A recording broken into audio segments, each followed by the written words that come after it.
जय हिंद। स्वागत है जामो यूट्यूब चैनल पे। आज की क्लास में हम देखेंगे बहावी आंदोलन से संबंधित महत्वपूर्ण तथ्यों को। बहावी आंदोलन की शुरुआत एक इस्लामी पुनरुत्थान आंदोलन के रूप में हुई थी। इस आंदोलन को तरीकाए मुहम्मदी अथवा बल्ली उल्लाही आंदोलन के नाम से भी जाना जाता है। यह एक देश विरोधी और सशस्त्र आंदोलन था जो शीघ्र ही पूरे देश में फैल गया। बहावी आंदोलन एक व्यापक आंदोलन बन चुका था और इसकी शाखाएं देश के कई हिस्सों में स्थापित की गई। इस आंदोलन को बिहार और बंगाल के किसान वर्गों, कारीगरों और दुकानदारों का समर्थन प्राप्त हुआ। यद्यपि यह एक धार्मिक आंदोलन था, पर कालांतर में इस आंदोलन ब्रिटिश सरकार के खिलाफ आवाजें उठाई जाने लगी। बहावी आंदोलन का संस्थापक और उसके कार्य। बहावी आंदोलन का संस्थापक सैयद अहमद बरेलवी थे, जिनका जन्म 1786 और उनकी मृत्यु 1821 में हुई थी। यह रायबरेली उत्तर प्रदेश के रहने वाला था। इसका जन्म शहर के एक नामी गिरामी परिवार में हुआ था जो पैगंबर हजरत मोहम्मद का वंशज माना जाता था। यह 1821 ईस्वी में मक्का गया और जहाँ से इसे अब्दुल वहाब नामक इंसान से दोस्ती हुई। अब्दुल वहाब के विचारों से अहमद बरेलवी अत्यंत प्रभावित हुआ और एक कट्टर धर्म योद्धा के रूप में भारत वापस लौटा। अब्दुल वहाब के नाम से इस आंदोलन का नाम बहावी आंदोलन रखा गया। सर सैयद अहमद बरेलवी एक और इंसान से बहुत प्रभावित हुआ जिसका नाम संत शाह वली उल्लाह था। यह दिल्ली में रहता था और भारत में फिर से इस्लाम का प्रभुत्व को हो इसका इच्छुक था। वे भारत से अंग्रेजों को हटाकर फिर से इस्लामिक शासक लाना चाहता था। उनका मानना था कि भारत को दारुल हर्ष दुश्मनों का देश नहीं बल्कि भारत को दारुल इस्लाम का देश बनाना है। इसके लिए अंग्रेजों से धर्म युद्ध करना अनिवार्य है। अंग्रेजों को किसी भी प्रकार से सहयोग देना इस्लाम विरोधी कार्य है, ऐसा उनका मानना था। इस बात का अहमद पर काफ़ी प्रभाव पड़ा, इसीलिए अहमद को इस जिहाद धर्म युद्ध का नेता चुना गया। सैयद अहमद की सहायता के लिए एक परिषद का निर्माण किया गया जिसमें सहायक के रूप में अब्दुल अजीज के 2 रिश्तेदारों को नियुक्त किया गया। इसकी संस्थाएं भारत में अनेक जगह खोली गई। पश्चिमोत्तर सीमांत प्रांत में वहाबियों का प्रभाव। इमाम बनने के बाद सैयद अहमद ने पूरे उत्तर प्रदेश का दौरा कर इस आंदोलन का प्रचार प्रसार किया। इसके समर्थक बढ़ते गए। सीराते मुस्तकीन नामक एक फारसी ग्रंथ ने सैयद अहमद के विचारों को संकलित किया गया। एकेश्वरवाद और हिजरत यानी दुश्मनों को भारत से भगाने का प्रण लेकर सैयद अहमद ने एक योजना बनाई। इस योजना के अंतर्गत 3 बातों पर गौर फरमाया गया। हमारी सेना सशस्त्र हो, भारत के हर कोने में उचित नेता को चुनना, जिहाद के लिए भारत में ऐसी जगह चुनना जहां मस्जिद अधिक संख्या में रहते हो ताकि बहावी आंदोलन जोर शोर से पूरे देश में फैल सके।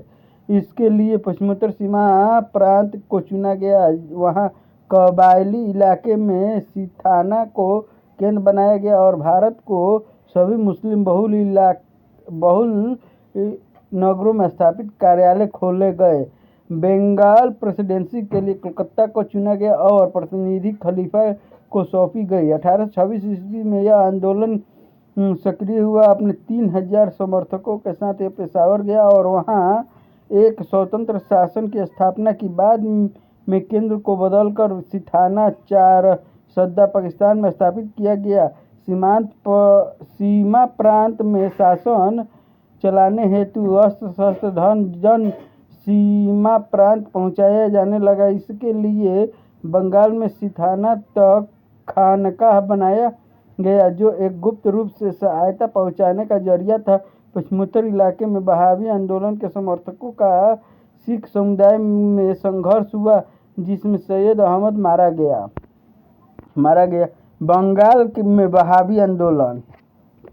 जिस समय पश्चिमोत्तर में सैयद अहमद सिखों से संघर्ष कर रहा था, उस समय बंगाल में वहाबी आंदोलन का बहाव किसान वर्गों में जोर शोर से हो रहा था। बंगाल में वहाबी आंदोलन के नेता तीतू मीर थे। जमींदार द्वारा कर बढ़ाने पर वहाबी समर्थक अधिकांश किसान वर्ग इसका विरोध करते थे। जब नदिया जो बंगाल में है, पश्चिम बंगाल में पड़ता है, नदिया के जमींदार कृष्ण राय ने लगान की राशि बढ़ाई तो तीतू मीर ने उस पर हमला कर दिया। ऐसे कई कांड कई जगह हुए जहां जमींदारों को विरोध का सामना करना पड़ा। ऐसे में तीतू मेरे किसान वर्ग का मसीहा बन गया। एक बार तो तीतू मेरे ने कई वहाबी समर्थकों के साथ अंग्रेजी सेना द्वारा बनाए गए किले को नष्ट कर डाला, पर तीतू मीर इस संघर्ष में मारा गया। उसकी मृत्यु के बाद बंगाल में वहाबी आंदोलन कमजोर पड़ गया। सैयद अहमद की मृत्यु के बाद वहाबी आंदोलन, ऐसा नहीं था कि सैयद अहमद की मृत्यु के बाद वहाबी आंदोलन थम गया था। यह आंदोलन चलता ही रहा। इस आंदोलन को सैयद अहमद के बाद जिंदा रखने के श्रेय विलायत अली और इनायत अली को जाता है। फिर से नए केंद्र स्थापित किए गए। इस बार पटना का मुख्यालय बनाया गया। इनायत अली को बंगाल का कार्यभार दिया गया। पंजाब और पश्चिमोत्तर प्रांतों में वहाबी आंदोलन के समर्थकों और अंग्रेजों के बीच कई बार मुठभेड़ हुई। अंग्रेजों ने वहाबी के केंद्र सिथाना और मुल्का को नष्ट कर दिया। अनेक समर्थक गिरफ्तार हो गए। कई लोगों पर मुकदमा चलाया गया और उन्हें काला पानी और जेल की सजा दी गई। कालांतर में पटना का भी केंद्र नष्ट कर दिया गया। सरकार के इस दमनात्मक रवैये के चलते वहाबी आंदोलन शिथिल पड़ गया और प्रथम युद्ध के अंत तक इसने दम तोड़ दिया। वहाबी आंदोलन का प्रभाव और महत्व। वहाबी आंदोलन की शुरुआत भले ही मुसलमान समुदाय के पुनरुत्थान के रूप में हुई हो, पर बाद में इस आंदोलन ने दिशा बदल ली। देश में मुस्लिम शासक फिर से आए। इस सोच को लेकर यह आंदोलन चला था, पर कालांतर में यह आंदोलन मुख्यतः एक किसान आंदोलन बनकर रह गया। जब यह किसान आंदोलन बना तो कई हिंदू भी इस आंदोलन से जुड़ गए। यह सच है कि वहाबी ने किसानों और निम्न वर्गों पर हो रहे अंग्रेजी अत्याचार के विरुद्ध आवाज उठाई। सरकार विरोधी अभियान चलाकर वहाबियों ने 1857 ईस्वी के विद्रोह के लिए एक वातावरण तैयार कर दिया। इस आंदोलन से मिली विफलता के बाद मुसलमान लोगों में एक नई विचारधारा का संचार हुआ। धार्मिक कट्टरता के स्थान पर मुसलमानों ने अब आधुनिकीकरण पर बल दिया। आधुनिक शिक्षा और मुसलमानों का भला चाहने वाले सर सैयद अहमद का चेहरा सबके सामने आया।